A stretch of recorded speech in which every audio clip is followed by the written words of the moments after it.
Esta é uma comunidade da Igreja Adventista do Sétimo Dia, um lugar para você conhecer Jesus, amar e servir. Nós estamos felizes por receber você nessa noite, fico feliz, o nosso primeiro programa da semana, nosso programa do domingo é muito especial, e nós estamos com uma série, esse é o quarto episódio, o quarto tema desta série, a série Mais Perto. Então nós ainda teremos o quinto episódio no próximo domingo, então já quero convidar você a estar conosco no próximo domingo também, e também que você possa convidar amigos. É um momento muito especial onde a gente tem uma alegria muito grande de estar com os nossos amigos, as pessoas que a gente ama de verdade, tá? No tema de hoje, mais perto do amigo. Hoje nós vamos falar um pouquinho sobre esse tema, eu gosto muito do tema da amizade. Todos nós temos amigos, temos pessoas especiais com quem nós nos relacionamos. Alguém certa vez disse que os amigos são família que nós escolhemos, né? E tem amigos que são muito mais especiais, às vezes até do que certos familiares. Eu sei que você tem um amigo especial, alguém com quem você divide momentos especiais da sua vida, alguém com quem você pode contar. Todos nós temos pessoas assim, e quando nós não temos alguém assim, isso é uma tristeza, viu? Porque nós fomos criados por Deus com uma capacidade sensacional, que é a capacidade do relacionamento. Deus nos criou como seres relacionais, e Ele nos deu esse dom de podermos sentirmos prazer em estar na presença uns dos outros. A amizade é um dos temas mais estudados ao longo da história, e eu queria começar esta reflexão com uma pergunta: as suas amizades têm sido duradouras? Ou você é daquele perfil de que faz uma amizade rápida e também rapidamente ela termina? Por que existem amizades que duram uma vida inteira e outras amizades que, dependendo das circunstâncias, elas acabam? O que é uma verdadeira amizade? Será que existe uma amizade verdadeira? O que é uma amizade ruim? O que é uma amizade boa? Várias reflexões que nós vamos nessa noite conversar um pouquinho. A amizade, de acordo com o pensamento greco-romano, é uma das coisas mais importantes das relações humanas. É através da amizade que nós compartilhamos virtudes. A amizade não se baseia principalmente no interesse. A amizade tem a ver com caráter. Há uma frase muito especial de Aristóteles, que ele diz assim: a amizade é um coração que habita em duas almas. Eu gosto dessa frase porque ela transmite a ideia de que na amizade você compartilha coisas. A amizade não deve fazer bem só para um e não para o outro. Vocês já viram aquelas amizades em que apenas um dos lados é beneficiado? Alguns chamam de amizades tóxicas, né? Mas a amizade é uma via de mão dupla. Há uma outra citação, essa atribuída a Sócrates, que ele diz: a amizade vence todos os obstáculos para unir os corações virtuosos. Dizem os grandes pensadores que verdadeiras amizades são compartilhadas por pessoas virtuosas, porque amizade implica no compartilhamento de virtudes. Alguns dizem que os grandes amigos são aqueles que não são dependentes do outro. Os bons amigos, de certa medida, eles agem de forma independente.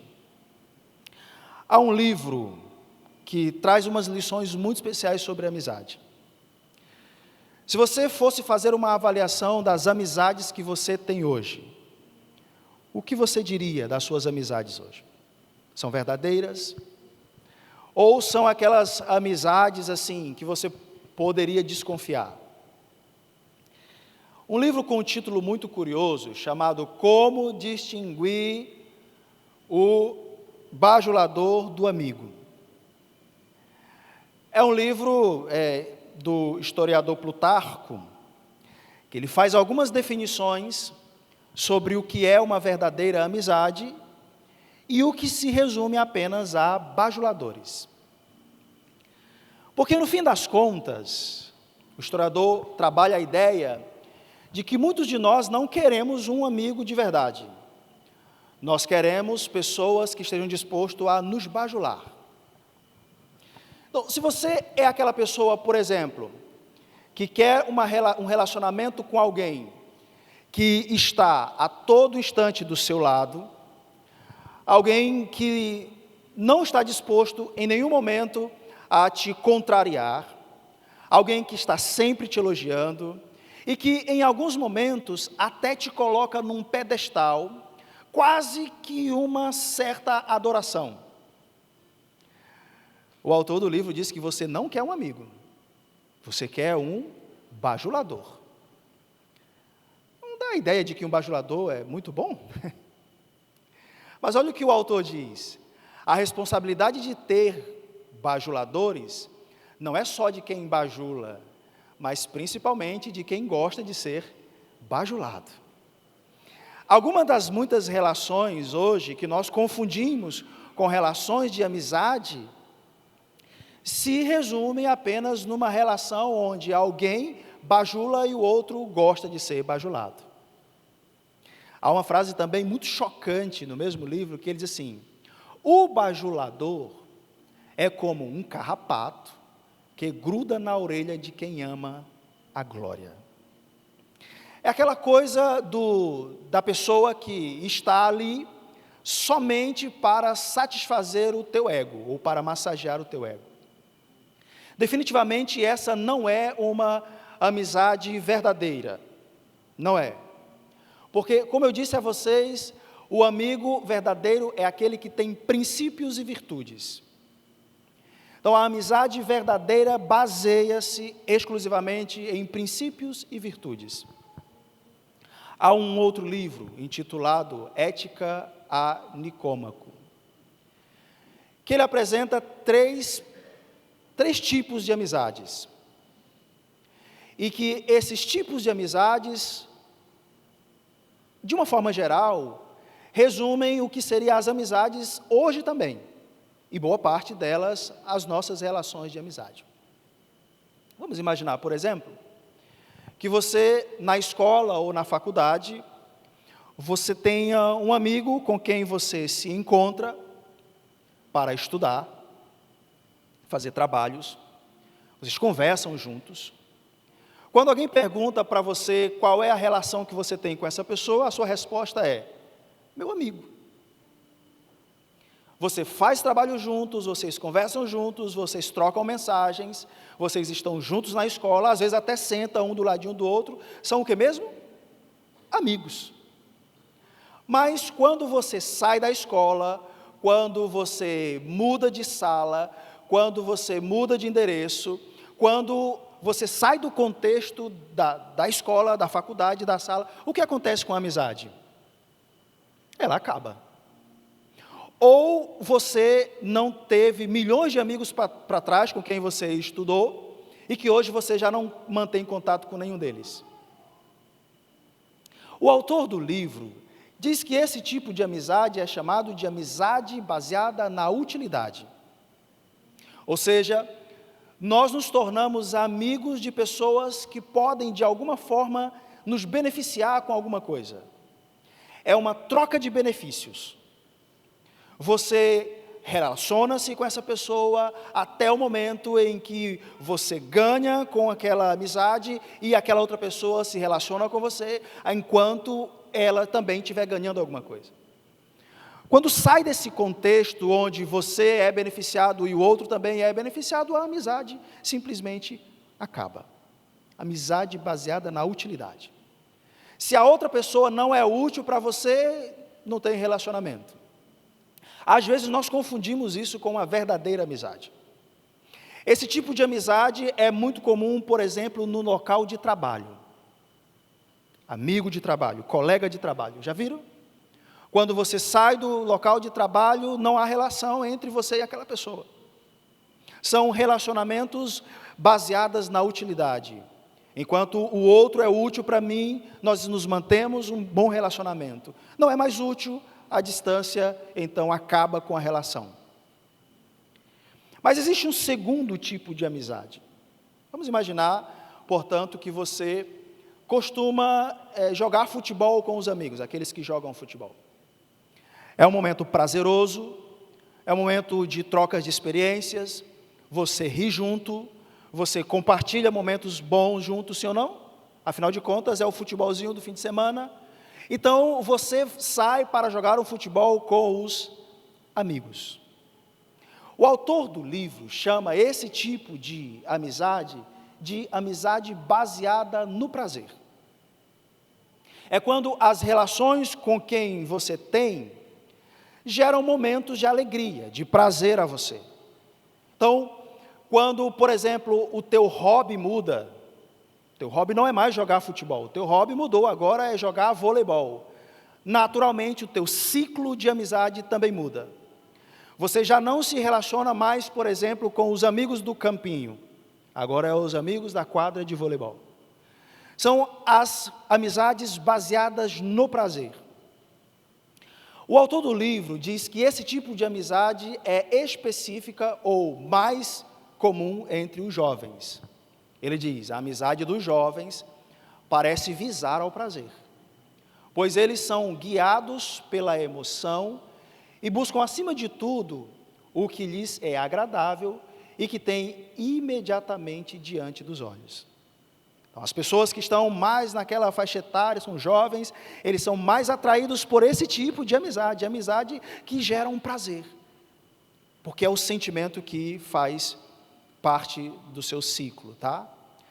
O autor também diz que esses tipos de amizades são amizades circunstanciais, pois o amigo não é amado por ser a pessoa que é, mas pelo que ela fornece de vantagem ou prazer.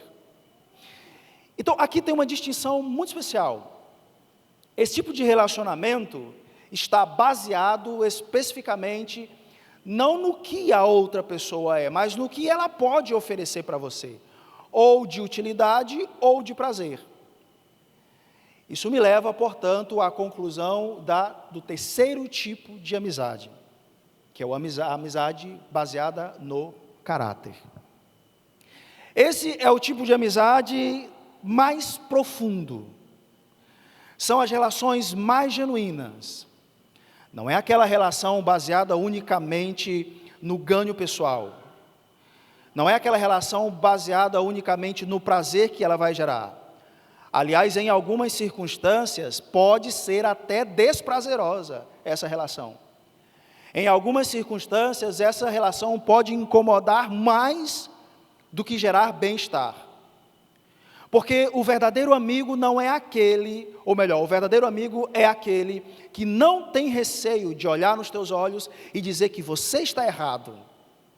O verdadeiro amigo não é aquele que não tem medo de trazer uma sensação desconfortável para você ao ir contra aquilo que você acha que está certo, mas no final das contas não está. Bons amigos não são aqueles que estão dispostos a massagear o nosso ego.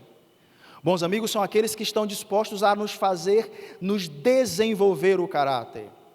As verdadeiras amizades estão baseadas no caráter e não no ganho que as relações podem gerar para cada um de nós. Amizades verdadeiras se baseiam na troca de virtudes. São aquelas relações em que ambos crescem. São as relações que nem sempre são amorosas, mas que de alguma forma vai gerar crescimento. Os especialistas dizem que esse é o tipo de amizade mais duradoura. São amizades que a distância não acaba. São amizades que as circunstâncias não abalam. São aqueles amigos que, independentemente de onde você esteja, em que situação você esteja, eles sempre estarão perto, mesmo que geograficamente longe. Os verdadeiros amigos se apresentam nas horas em que as falsas amizades desaparecem. Vocês já tiveram a sensação de que quando as coisas estão ruins, na maioria das vezes, algumas pessoas que você considera os amigos simplesmente sumiram? Relações que você esperava que a pessoa pudesse vir, se aproximar de você, trazer uma palavra, entende? E que simplesmente a pessoa desapareceu.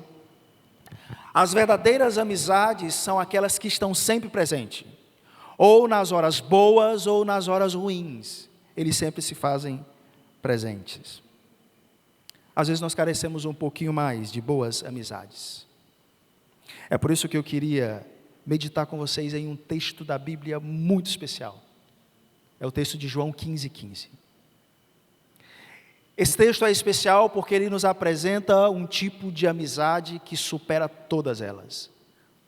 Jesus Cristo diz assim: já não vos chamo servo, porque o servo não sabe o que faz o seu senhor, mas tenho-vos chamado amigos, porque tudo quanto ouvi do meu Pai vos tenho dado a conhecer.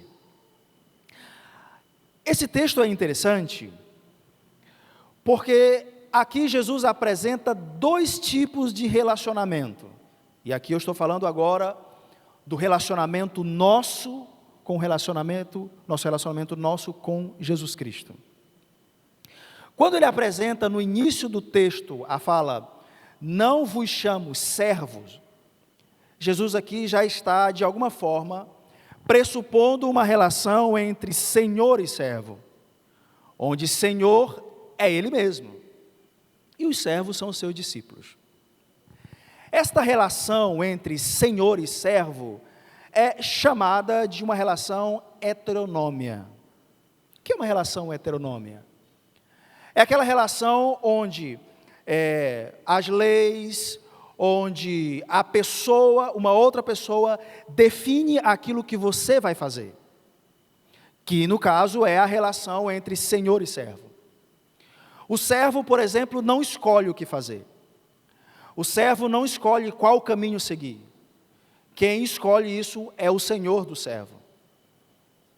Portanto, o servo está completamente subordinado ao senhor. Na relação heteronômia, o servo não tem a razão, o logos em si. Na relação heteronômia, o servo é completamente subordinado ao Senhor, e o que o Senhor diz, ele faz, o que o Senhor manda, ele cumpre.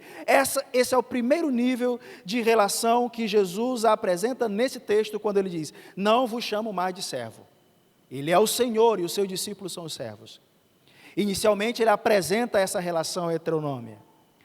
O interessante é que há uma motivação para esse tipo de relacionamento. E a motivação pode ser ou um prêmio ou um castigo. Na relação heteronômia, quando nós somos os servos e, por exemplo, Jesus é o Senhor, na maioria das vezes nós o obedecemos, ou pensando num prêmio que ganharemos, ou pensando no castigo, talvez. E nós poderíamos dizer, então, que o prêmio seria uma promessa ou uma recompensa. Na maioria das vezes, a nossa relação com Jesus é heteronômia. Na maioria das vezes, nós nos relacionamos com Jesus porque nós estamos sonhando ou com um prêmio que receberemos, no caso, a recompensa, a vida eterna, ou em outros casos, nós nos relacionamos com Ele com medo do que pode acontecer se nós não nos relacionarmos com Ele. Um castigo, o fogo eterno, a perdição, o inferno e assim por diante. Portanto, a relação servo-senhor, e aqui, quando Jesus apresenta a palavra servo, o grego doulos significa literalmente escravo. É aquele que não tem vontade própria. Todas as suas ações e reações são determinadas pelo Senhor. a relação entre senhor e servo. Agora um ponto interessante, é que para se ter uma relação heteronômia entre senhor e servo, é necessário que a vontade seja renunciada. Isso é um conceito bíblico. Mateus 16, 24 diz, se alguém quer vir após mim, a si mesmo se negue, tome a sua cruz e siga-me. Então, nessa relação entre servos, nós, e Senhor Jesus Cristo, nós estamos aqui para servi-lo, para renunciar o eu, para crucificar o velho homem, a fim de que a vontade dele, o nosso Senhor Jesus Cristo, se cumpra na nossa vida. Então, nós, na relação entre Senhor e servo, qual é o nosso principal propósito? Satisfazer a necessidade ou a vontade do Senhor. Na maioria das vezes, essa é a relação que existe no meio cristão. Nós nos relacionamos com Deus como sendo o escravo, o servo e Ele o Senhor. Ronailson, há algum problema nesse tipo de relação? Eu diria que não. Afinal de contas, nós somos servos de Deus, sim ou não? Somos os seus servos, claro. Mas o mais extraordinário de tudo é que, quando Jesus fala aos seus discípulos, ele então demonstra um outro tipo de relação.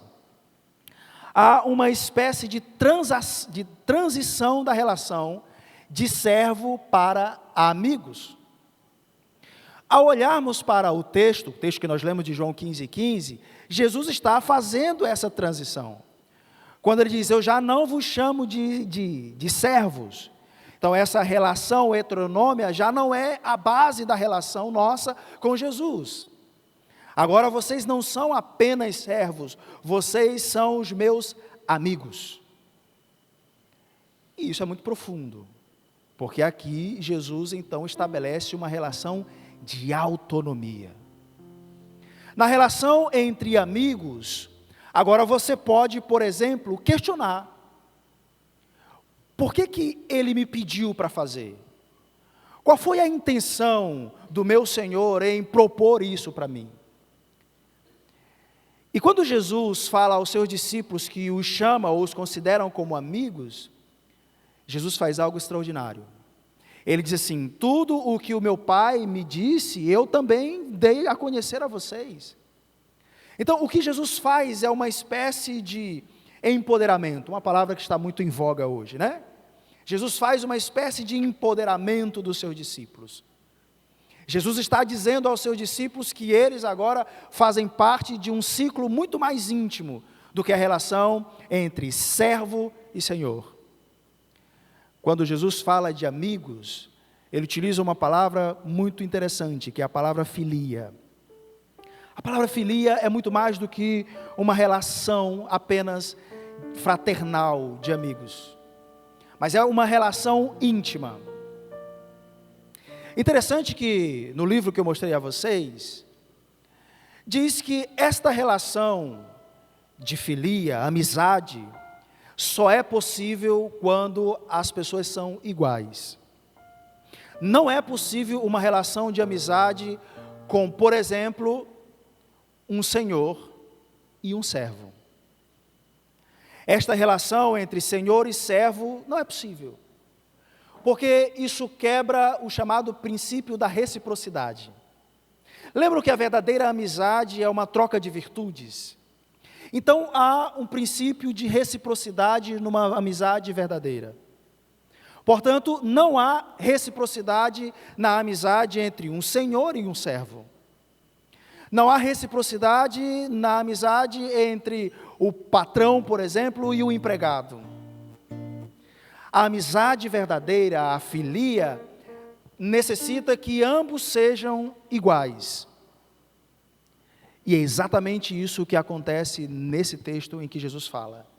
Quando Jesus diz aos seus discípulos que eles são amigos, Jesus está fazendo algo extraordinário. Ele está humanizando a pessoa de Deus. No livro Ética a Nicômaco, diz que a verdadeira amizade, a filia, só pode existir entre iguais. Portanto, é necessário que esse Senhor, no caso Jesus, Deus, é necessário que Ele esteja no nível humano para que esta relação de amizade seja possível. E é exatamente isso que Ele faz no texto que eu e você lemos. Quando Ele diz, eu vos chamo amigo, Ele está literalmente se colocando no mesmo nível dos seus. Ele está literalmente vamos dizer, se rebaixando ao nível da humanidade, para assim então poder ter uma relação de amizade verdadeira. Porque somente quando Jesus entra dentro da ótica e da realidade humana, essa relação de amizade pode ser uma realidade. Aqui o que Jesus faz é uma autolimitação de Deus. Essa autolimitação de Deus não significa especificamente que a divindade está sendo minimizada, mas significa acima de tudo que Jesus está se igualando à pessoa dos seus servos, para que com eles tenha uma amizade verdadeira. Jesus é aquele amigo que nos visita nas situações mais adversas. E Jesus é aquele amigo que está conosco não apenas nas situações boas, prazerosas, não apenas quando a vida está maravilhosamente bem. E Jesus é o amigo que está conosco em todas as horas. Se você estiver no palácio, Jesus é o amigo que está contigo. Se você está no buraco, na escuridão, sozinho, no fundo do poço, Jesus é aquele que também está contigo. A amizade com Cristo é uma amizade que perpassa todas as expectativas humanas. Porque não é apenas uma amizade de troca de virtudes, mas é uma amizade que busca a salvação dos seus. O relacionamento de Jesus com o ser humano é um relacionamento salvífico. Então, quando Jesus se relaciona conosco, Jesus quer nos salvar acima de tudo. Jesus é um amigo que quer salvar a cada um de nós. Eu não sei se você tem se decepcionado com as tuas amizades. Talvez em algum momento você olhou para trás, aquelas pessoas que você esperava que fossem um ombro amigo, que te acolhesse, foram pessoas que te abandonaram. E talvez isso aconteceu no teu ciclo mais íntimo. Veja, Jesus hoje não nos chama mais apenas servo. Nós somos amigos. Quando as amizades do mundo nos abandonam, Jesus é aquele que está ao nosso lado. E eu queria ilustrar isso de uma forma muito especial com você, se você me permitir. Mas eu vou precisar de sua ajuda para isso. Você poderia fechar os seus olhos nesse momento?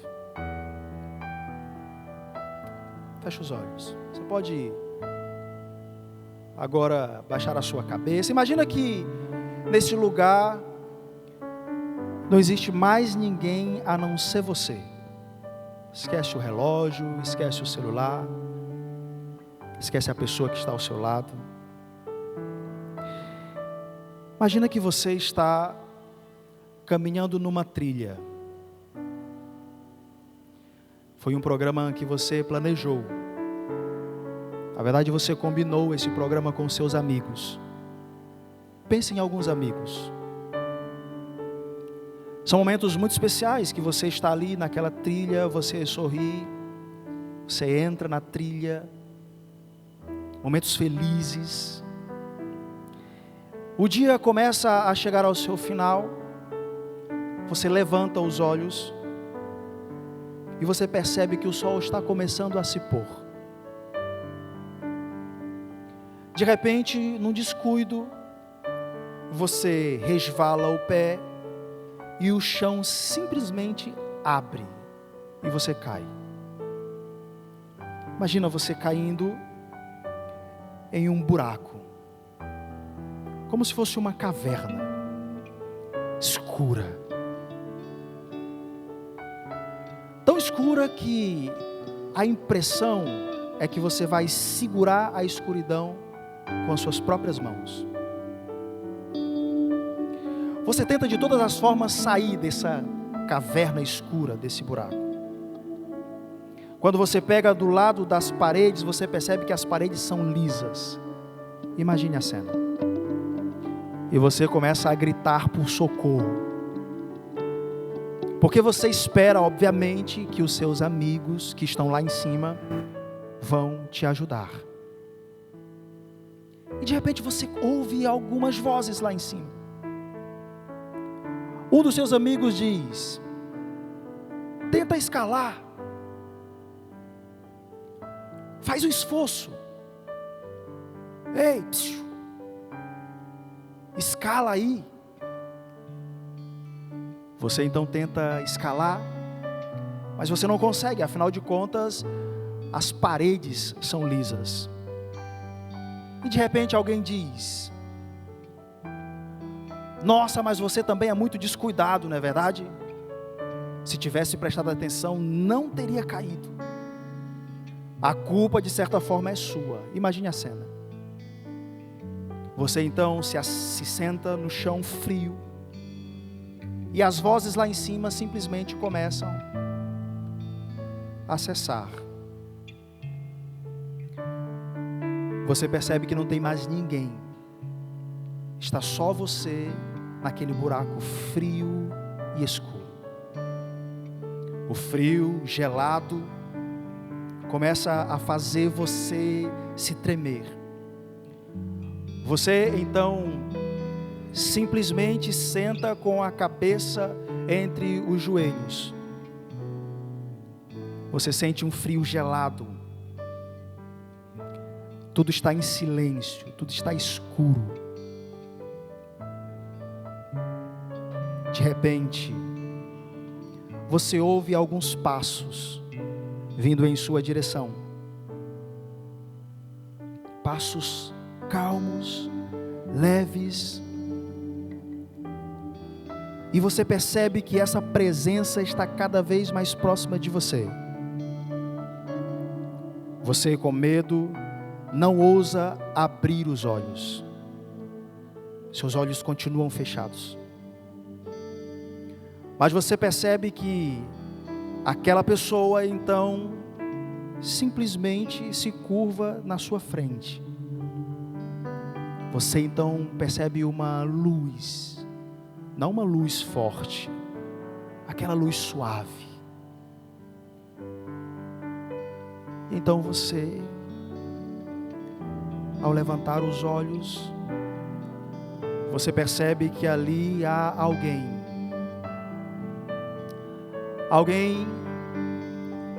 que foi até aquele lugar, aquele buraco onde você estava. Essa pessoa então estende a mão para você. E quando você olha para a mão dela, você percebe que a mão está marcada, calejada. Aliás, há feridas na mão. Quando você olha para o corpo dessa pessoa, você percebe que há escoriações, há feridas. Ela se machucou ao descer aquele buraco. Ela se feriu ao ir àquele buraco onde você estava. E então ela estende a mão para você, e você segura nas mãos marcadas daquela pessoa. E ela então tenta abraçar você. Ela diz: você pode sair daqui. E você diz: mas eu não te conheço e você não me conhece, como você pode dizer que eu posso sair desse buraco? E olhando nos teus olhos, ela diz: eu te conheço. Eu sei quem é você. Eu sei o seu nome. Eu sei o que você tem passado. Eu sei as tuas dúvidas. Eu sei o frio que você tem sentido nesse buraco. E você percebe que a solidão não é apenas a ausência de pessoas, porque é a mesma sensação que você sente quando está no meio das pessoas. É a mesma sensação que você tem quando está nas redes sociais. É a mesma sensação que você tem quando está dentro dessa caverna escura. Essa pessoa se apresenta para ti como sendo aquela que veio para resgatar você.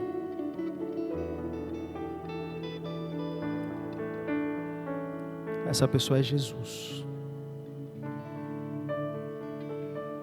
que entra na caverna da nossa solidão, que nos resgata, que não quer só uma relação entre servo e senhor, mas é um amigo que quer uma relação íntima, que quer ouvir as batidas do teu coração. É um amigo que quer compartilhar todos os momentos contigo, mesmo quando os teus supostos amigos desaparecem, Ele se faz presente. Essa pessoa é Jesus. Eu quero fazer, não precisa abrir os olhos, mantenha os olhos fechados. Mas se você deseja nessa noite ter essa relação especial de amigo com Jesus, eu quero convidar você, com os olhos fechados, levantar a sua mão. Levante a sua mão. Você que deseja ter uma relação de íntima amizade, que quer encontrar um amigo em Jesus. Ninguém está vendo você de mãos erguidas, é só você e o seu amigo.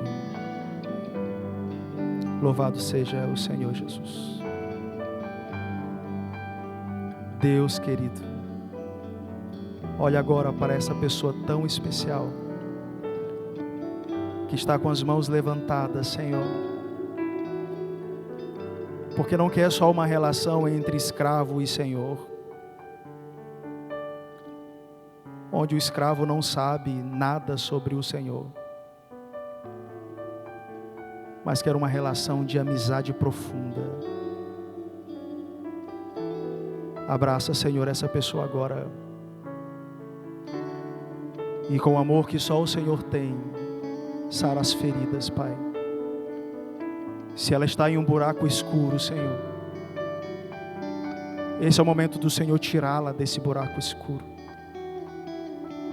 Ó Deus querido, eu não conheço ninguém aqui, Senhor, que está com a mão levantada, mas o Senhor sabe o nome, sabe as dúvidas, sabe as dores, sabe as lutas, sabe cada pesadelo que atormenta o coração, porque o Senhor é o amigo que está sempre presente.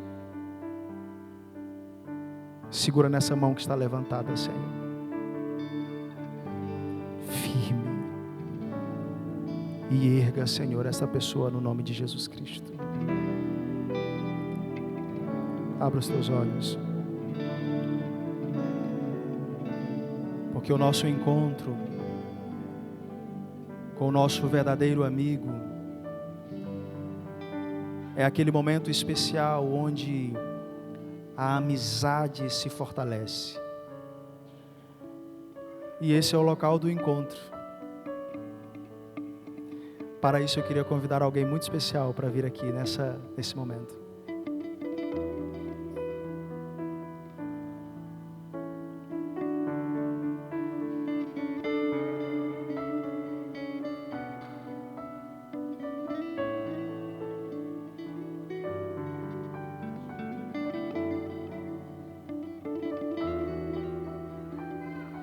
Recebam a Raquel Martins Silva com a salva de palmas.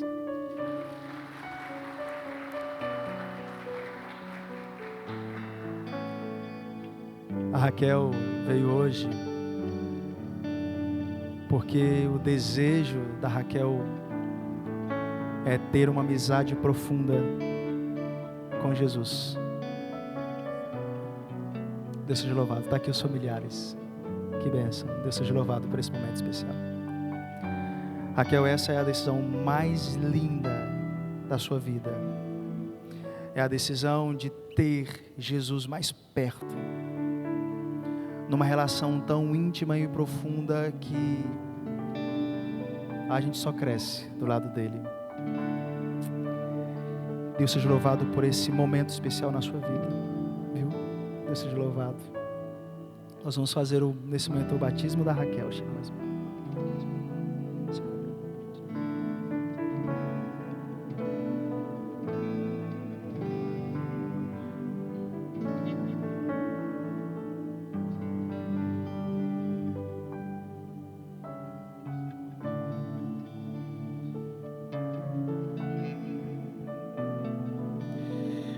Amiga Raquel, Deus seja louvado por essa decisão especial.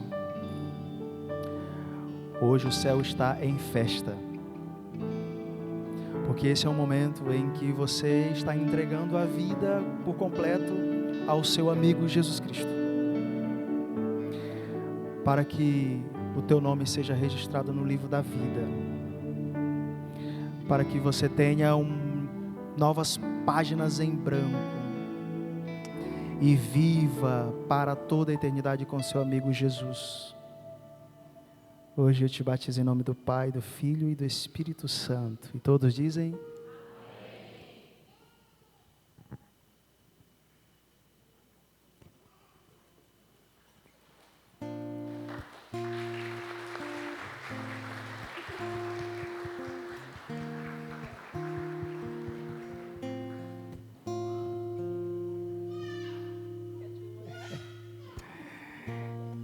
que momento especial. Talvez você seja alguém que ainda esteja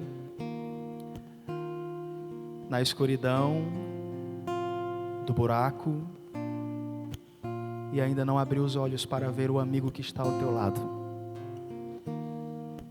Eu quero fazer uma oração especial por você nessa noite. Se o teu desejo de fato é segurar de forma firme nas mãos de Cristo, eu quero te desafiar a levantar de onde você estiver e ficar aqui na frente da Raíssa. A Raíssa vai louvar. Enquanto ela estiver cantando, você pode levantar e ficar aqui à frente. E nós vamos orar juntos.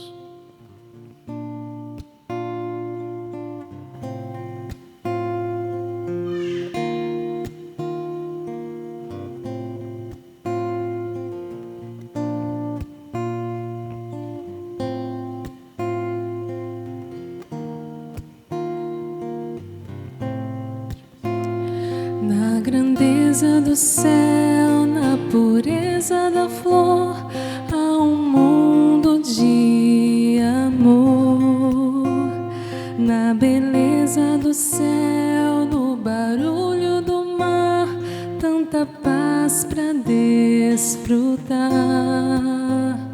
Na amizade de alguém ou na luz da lua, Cristo está sempre olhando por mim, sorrindo pra mim, andando ao meu lado, Ele vai.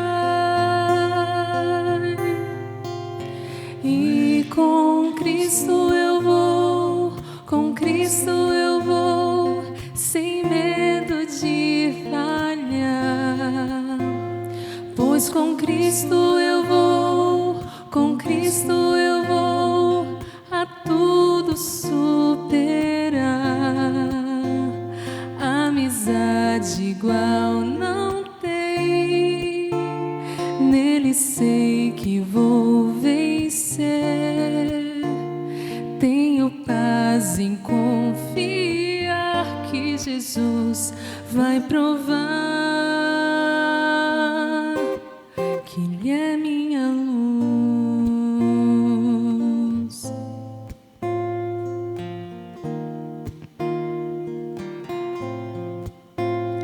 Como posso entender esse imenso amor, sua força, seu calor, tanta sinceridade que brota no ar quando passa para orar, ou a graça nos lábios daquele que é o exemplo da paz. Ele é o próprio amor, a fonte de luz. Ele é meu amigo Jesus.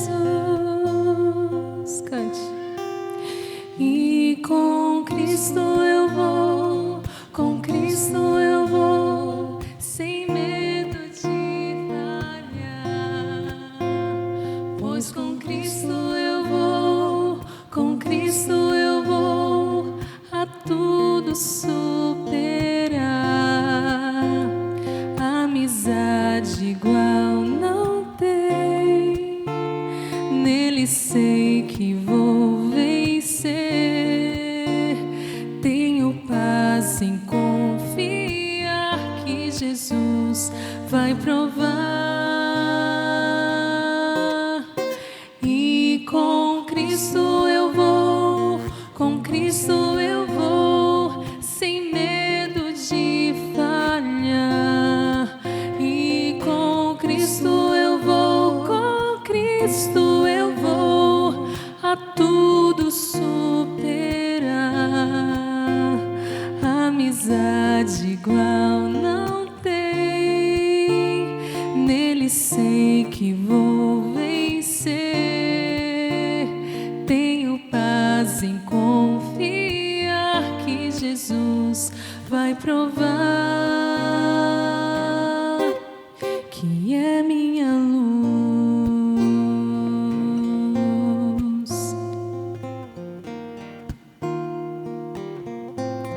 Ele é minha luz.